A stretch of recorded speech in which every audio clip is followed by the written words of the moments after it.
नमस्कार. मराठी होममेकरमध्ये मी अक्षता पुन्हा एकदा आपणा सर्वांचं खूप मनापासून स्वागत करते. तर हा व्हिडिओ आहे मागच्या सोमवारचा. एडिटिंग करून पोस्ट करता करता खूपच उशीर झाला आहे, मला माहिती आहे. बहुतांश मैत्रिणींना माझे रुटीन व्हिडिओ पाहायला आवडतात, पण सकाळी शाळेत निघण्यापूर्वी व्हिडिओ शूट करणं म्हणजे हे खूपच कठीण असतं. तर मी विचार केला की चला आपण शाळेतून आल्यानंतरचं जे माझं रुटीन आहे ते शेअर करूया. तर हे ऑलमोस्ट सेमच असतं, फक्त थोडासा याच्यामध्ये फरक आहे. कारण आता दिवाळीसुद्धा येणार आहे आणि हा व्हिडिओ तुमच्यापर्यंत पोचता पोचता तुमची दिवाळीची साफसफाईसुद्धा झाली असेल आणि कदाचित फराळसुद्धा झाला असेल. तर माझी शाळा सकाळी 7 ते 2 वाजेपर्यंत असते आणि घरी येता येता मला जवळजवळ 2:15 कधी जास्तीत जास्त 2:30 वाजतात. कारण शाळेतून ते माझ्या घरापर्यंतचं अंतर स्कूटीने फक्त 4 मिनिटाचंच आहे, पण कधी काही थोडंसं काम वगैरे असेल तर थोडाफार उशीर होतो. तर आल्यानंतर फ्रेश वगैरे होऊन सर्वात आधी जेवते, कारण खूपच भूक लागलेली असते. तर निवांतपणे मी बसते आणि त्याच्यानंतर इतर जी काही कामं असते ना ती करायला घेते.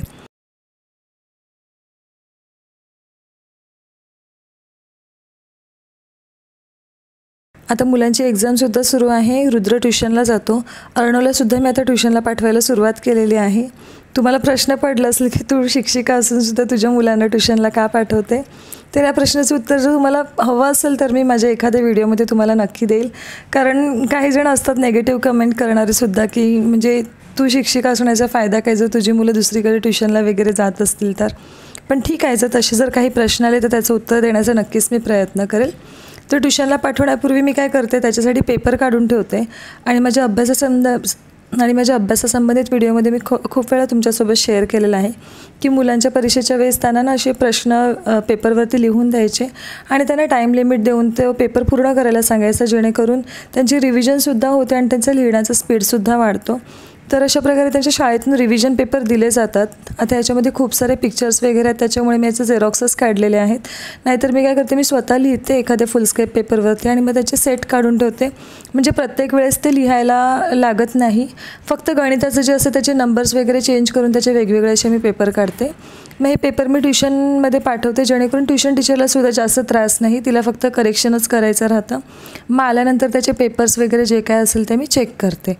तर अशा प्रकारे हा पेपर मी त्याच्यासोबत पाठवते.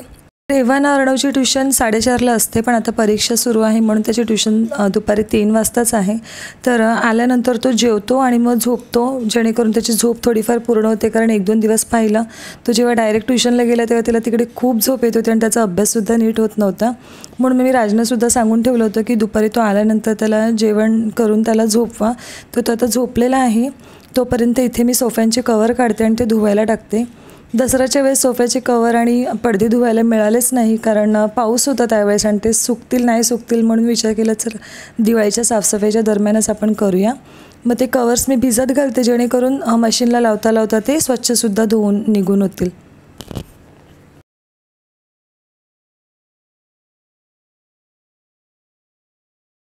आणि इतर सर्व मुलांप्रमाणे अर्णवचं सुद्धा आहे की ज्यावेळेस आपण दुपारी त्यांना झोपायला सांगतो तेव्हा ते अजिबात झोपायला तयार नसतात आणि एकदा जर का ते झोपले तर ते उठायला तयार नसतात. तर अर्णवची सुद्धा हीच परिस्थिती झाली. त्याची चिडचिड सुरू होती की मला झोपायचं आहे, माझी झोप पूर्ण झालेली नाही आहे, मला नाही जायचं आहे. तर मी त्याला थोडंफार समजवलं आणि मी त्याला सांगितलं की आता पटकन परीक्षा संपेल, मग त्याच्यानंतर आरामच तुला करायचं आहे. तर अशी समजूत मुलांची घालावी लागते. तर तो थोडासा असं रिलॅक्स होतं आहे, कारण अजून थोडे म्हणजे 15-20 मिनटं बाकी आहेत ट्युशनला जाण्यासाठी. पण नंतर त्याचं तोंड वगैरे धुवून मग त्याला मी ट्युशनला पाठवेल. तर ट्युशन जवळच आहे, पण मी दुपारच्या वेळेस त्याला एकट्याला नाही पाठवत, कारण मला भीती वाटते. रस्तासुद्धा सुनसान असतो, मग मी रिस्क नाही घेत. मी त्याला सोबत जोडीला घेऊन जाते आणि मग येताना मग तो एकटा येतो, कारण दुसरी मुलं वगैरे सुद्धा जोडीला असतात. आणि खरोखर कधी परीक्षेच्या वेळेस मुलांची ना खूपच दमछाक होते आणि आपण पण त्याला काहीच नाही करू शकत. कारण जर समजा आपण मुलांना खूपच जास्त कम्फर्ट झोनमध्ये ठेवलं तर त्यांना या सर्व गोष्टींची सवयसुद्धा लागणार नाही. त्याच्यामुळे हे जे थोडेसे एफर्ट्स आहेत ते त्यांनासुद्धा घ्यावेच लागतात. वेळेनुसार मुलं मोठी होतात तसं बहुतांश गोष्टी आपल्याला त्यांना शिकवाव्या लागतात किंवा त्यांना जाणीवसुद्धा करून द्यावीच लागते.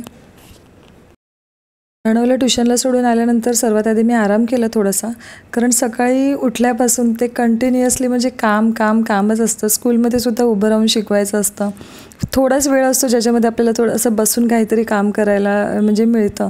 तोपर्यंत म्हणजे स्टॅमिना नसतो राहिलेला. म्हणजे जे हॅट्स ऑफ आहे, जे एवढं ट्रॅव्हल करून घरी येऊन परत कामाला लागतात. माझ्याने तसं नाही होत. मला दुपारी थोडा तरी आराम करायला पाहिजेच, नाही तर संध्याकाळ होईपर्यंत म्हणजे पूर्ण म्हणजे एक प्रकारे वाटच लागलेली असते. म्हणून मी आल्यानंतर जवळजवळ 1.5 तास तरी आराम करते.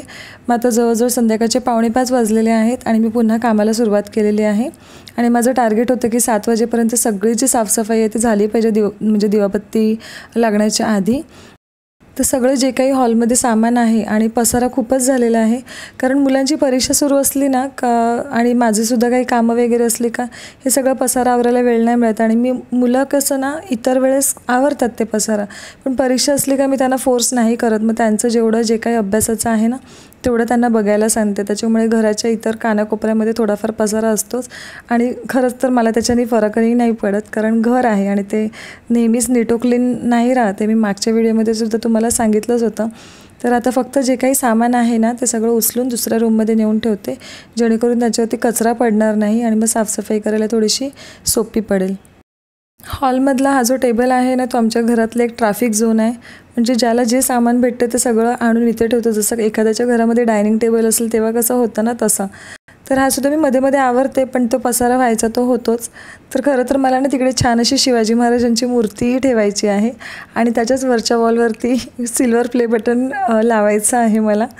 मागच्या वेळेस जेव्हा मी व्हिडिओमध्ये बोलली का मी सिल्वर प्ले बटनची वाट बघते का एकदाचे माझे 100K सबस्क्रायबर्स कधी पूर्ण होतात आणि मला सिल्वर प्ले बटन मिळते, तर त्याच्यासाठीही मी भिंत ठेवलेली आहे. आणि माझ्या मैत्रिणींनी मला खूप सारे आशीर्वाद दिले की तुला लवकरच भेटेल, आणि त्यासाठी मनापासून तुमचे धन्यवाद. तर दसऱ्याच्या वेळेस मी भिंती स्वच्छ केल्या होत्या, त्याच्यामुळे खूप जास्त काही धूळ नव्हती. पण आपलं असतं ना की दिवाळी आहे तर एकदा तरी भिंतींना म्हणजे भिंतींवरती हात फिरलाच पाहिजे. त्या हिशोबाने इथे पटकन मी हे झाडून घेते. आणि सॅटर्डे आणि संडेला मी काय केलं होतं, बेडरूम क्लीन केलं होतं आणि किचन स्वच्छ करून घेतलं होतं, किचनच्या भिंती वगैरे. आणि ही जी साफसफाई आहे ना म्हणजे आपल्या भिंतीवरची जे जाळी जळमटं वगैरे काढण्याची, ही महिन्यातून एकदा मी करते. 15 दिवसांनी माझ्याने शक्य नाही होत, तर महिन्यातून वगैरे मी करते. त्याच्यामुळे खूप जास्त असे कचरा नसतो भिंतींवरती. तर मी ते पटापटे करून घेते आणि माझ्या लक्षात नाही राहिलं पडदे काढण्याचे, तर मग मी ते नंतर काढलं. आणि खरं तर जॉबवरती वगैरे असल्यानंतर ना आपण एखाद दिवस असं निवडून ही साफसफाई करणं म्हणजे खूपच कंटाळवाणं होतं. म्हणून मी ठरवून ठेवलं होतं की या आठवड्यामध्ये जी काही थोडीफार साफसफाई आहे ना ती करून घ्यायची आणि मी वीकेंड जो आहे ना तो फक्त फराळ करण्यासाठी ठेवायचा. तर जर मी फराळ करण्याचा जर व्हिडिओ जर शूट केला ना तर नक्कीच मी तुमच्यासोबत शेअर करेल. खूप जास्त असं सागर संगीत फराळ नाही करणार आहे, थोडंफार जे मुलांना आवडतं ना ते मी बनवण्याचा प्रयत्न करणार आहे. तर ते नक्कीच तुमच्यासोबत जमलं तर मी शेअर करेन. आणि मुलांची परीक्षा जर नसती तर त्यांनासुद्धा साफसफाईमध्ये मी इन्व्हॉल्व केलं असतं आणि त्यांनासुद्धा आवडते ही सगळी अशी साफसफाई वगैरे करायला. पण आता ते सुद्धा बिझी आहेत, त्याच्यामुळे माझ्याने जेवढं शक्य आहे तेवढं मी करण्याचा प्रयत्न करते. तर भिंती झाडून झालेल्या आहेत. आता पडदे जे आहेत ते मी भिजत घालते आणि हे पडदे धुता धुता मला जवळजवळ 2 ते 3 दिवस लागतील. कारण आमच्या लिव्हिंग रूमला 4 खिडक्या आहेत आणि 4ही खिडक्यांना ह्या सेम पॅटर्नचे पडदे आहेत. ते दिसायला जरी सिम्पल असले ना तरी ह्याचं मटेरियल थोडंसं हेवी आहे, त्याच्यामुळे मी खूप फ्रिक्वेंटली धुवत नाही. मागच्या काही व्हिडिओमध्ये मला कमेंटसुद्धा आल्या होत्या की पडदे जे आहेत ते अदलून बदलून लाव. तर खरं तर मलासुद्धा तसं आवडतं, पण ना एखाद जर लिव्हिंग रूमला खिडकी असेल ना तर त्याला आपण छान असे वेगवेगळे सेट आपण करू शकतो, म्हणजे 3-3 पडद्यांचे. पण इथे 4 खिडक्या असल्यामुळे मग मला ते खूपच महाग पडेल आणि प्रत्येक खिडकीला वेगवेगळा जर मी पडदा लावला तर ते ऑडसुद्धा वाटेल. त्याच्यामुळे असे सेट वगैरे जर घेणं आहे ना ते खूप महागात पडेल, म्हणून मी पडदे शक्यतो चेंज नाही करत. पण नंतर इन फ्युचर जर मला कधी असं वाटलं ना तर ती समोरची खिडकी आहे ती म्हणजे जी लहान आणि एक देवाऱ्याजवळची खिडकी आहे त्याला मला विचार चालला की रोलिंग कर्टन्स लावायचा, जेणेकरून ह्या ज्या 2 खिडक्यांचे पडदे आहेत ते मी बदलून बदलून लावू शकते. असो जेव्हा जेव्हा होईल ते मी तुमच्यासोबत शेअर करेनच. तर आता हे मी पडदे काढून घेते आणि पडदे काढता काढता खरोखर माझ्या नाकी नऊ आले, कारण खूपच हेवी आहे याचं मटेरियल. मग आता ते भिजत घालून मग ते मला धुवायला लागतील आणि एकाच वेळेस मशीनला जास्त लोड नाही देऊ शकत. मग 3-3 असे मी पडदे लावते. तर हे पडदे लावण्याचं जे काम आहे ते राज करतील, त्याचसोबत सोफ्यांचे कवर्स वगैरे जेव्हा धुवून ते सुकतील तेव्हा. तर आता साफसफाई ऑलमोस्ट झालेली आहे. आता झाडू काढून घेते मी. आणि हे काम करायला मला खूपच कंटाळा येतो ज्यावेळेस मी घराची डीप क्लिनिंग करते, कारण झाडू मारल्यानंतर पुन्हा मागे वळून बघितलं ना तर सर्व कचरा पुन्हा मागे गेलेला असतो. तर हे जे काम आहे ना ते मला बिलकुल आवडत नाही झाडू काढण्याचा. आणि कसं असतं ना की आपण जेव्हा स्वतः आपल्या घराची साफसफाई करतो ना तेव्हा आपण ना असं वरवरून नाही करत, म्हणजे मला तरी नाही जमत. म्हणजे करताना ते व्यवस्थितच केलं पाहिजे, असं नुसतं करायचं म्हणून केलेलं आवडतं. त्याच्यामुळे कधी कधी वेळसुद्धा खूप जास्त लागतो मला. तर इथेसुद्धा साफसफाई करताना खूप वेळ लागला. तर इथे झाडू वगैरे काढून झालेला, म्हणजे इथे झाडू काढता काढता तुम्ही पाहू शकता की अंधारसुद्धा व्हायला लागलेला. आणि आता कसं ना अंधार पटकन होतो, जरी गरमी असली ना तरीसुद्धा अंधार जसं हिवाळ्यामध्ये लवकर होतं ना, म्हणजे 6:30 वगैरे वाजेपर्यंत, तसं इथं अंधार व्हायला सुरुवात होते. तर ते संपूर्ण हॉलचं मी झाडू वगैरे काढून घेतलेलं आहे आणि त्या लादी पुसते. आणि ज्यावेळेस मी घराची अशा प्रकारे डीप क्लिनिंग करते ना त्यावेळेस मी मॉपचा वापर नाही करत. त्यावेळेस मी कपडा घेऊनच लादी पुसते, जेणेकरून काही खाली कचरा वगैरे जर तो पडला असेल ना तर तो कपड्याने नीट स्वच्छ करता येतो, मॉपने तितकं काही स्वच्छ करता येत नाही. तर जवळजवळ 7 वाजायला आले होते आणि मी काय केलं, कपूरदानी लावले आणि त्यानंतर मी अंघोळीला गेली. अंघोळ झाल्यानंतर मी देवपूजा वगैरे करून घेतली. आणि अर्णव खूप आधीच आला होता, त्याला थोडा वेळ मी खेळायला पाठवलं होतं. तर आता ऑलमोस्ट 7 वाजून गेलेले आहेत. तर राजने सांगितलं की तू एवढी साफसफाई केलेली आहे ते स्वयंपाकाचं मी बघतो. तर मी माझं शाळेचंसुद्धा थोडंफार काम होतं, कारण मला रिपोर्ट कार्ड्स वगैरेसुद्धा रेडी करायचे होते, तर ते थोडंसं काम होतं. आणि बुधवारची त्याची डेट होती, सबमिशन डेट. तर मी विचार केला की आपण ते करूया. आणि अर्णवलासुद्धा बाजूला बसवलं. मी ट्युशनमधून तो आल्यानंतर मी त्याचा पेपर चेक करते आणि मग त्याने जे काही मिस्टेक्स केले असतील ना फक्त तेवढेच मी त्याच्याकडून करून घेते. आणि एकदा फक्त ओरली त्याला प्रश्न विचारते, कारण जरी तो ट्युशनला जात असला ना तरी त्याच्या अभ्यासावरती माझं लक्ष असतं. आणि जोपर्यंत मला म्हणजे समाधान मिळत नाही की त्याचा अभ्यास झालेला आहे का नाही तोपर्यंत मी त्याला सोडत नाही. तर तो करतो ट्युशनमध्ये, फक्त थोडंफार जे काही उरलेलं असेल ना ते मग मी घरी आल्यावरती त्याचं घेते. तर त्याला माझ्या बाजूला बसवते, जेणेकरून त्याचासुद्धा अभ्यास होईल आणि सोबत माझंसुद्धा काम होईल. आणि माझा मागचा व्हिडिओ ज्या मैत्रिणींनी पाहिला नाही त्यांच्यासाठी मी पुन्हा एकदा सांगते की आपल्या चॅनलवरती मी अभ्यासासंबंधित व्हिडिओ आठवड्यातून एकदा तरी पोस्ट करण्याचा प्रयत्न करेन, कारण मला माहिती आहे की माझे ते जे व्हिडिओज आहेत त्याचा फायदा तुम्हाला खूप चांगल्या पद्धतीने होतो.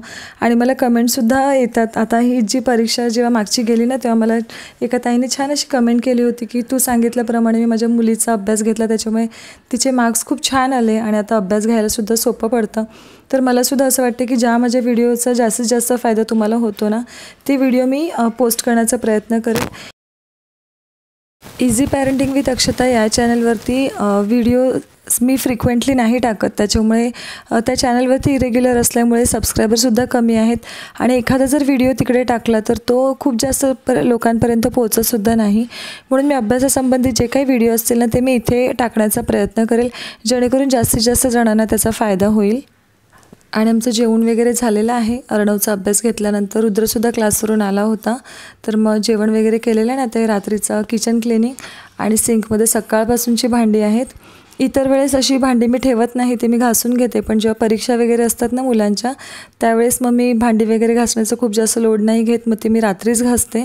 आणि दररोज भांडी घासूनच मी झोपते, कारण सकाळी उठल्यानंतर किचन स्वच्छ जर नसेल ना तर मग आपलं कोणत्याच म्हणजे दिवसच पूर्ण खराब जातो आणि तसं शक्यतो मी होऊन देत नाही.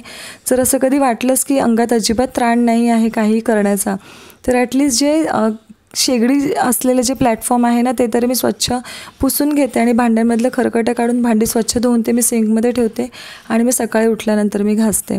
आणि आजूबाजूने तुम्हाला खूप जास्त आवाज येत असेल, कारण कन्स्ट्रक्शन सुरू आहे आणि ते दिवसभर चालूच असतं, त्याच्यामुळे व्हिडिओचं जेव्हा मी व्हॉईस ओव्हर करायला बसते तेव्हा ते आवाज येतोच. मागच्या व्हिडिओमध्ये एका ताईने मला कमेंट केली होती की अक्षता तू खूप बारीक झाली आहे. तर असं काहीच नाही आहे, कदाचित ड्रेसमुळे तुम्हाला जसं ते वाटत असेल. वजन 1-2 किलो माझं कमी झालेलं आहे, पण खूप जास्त बारीक असा काहीच प्रकार नाही आहे. मे बी ड्रेसमुळे तुम्हाला तसं ते वाटलं असेल. चला तर मग आजचा व्हिडिओ मी इथेच संपवते.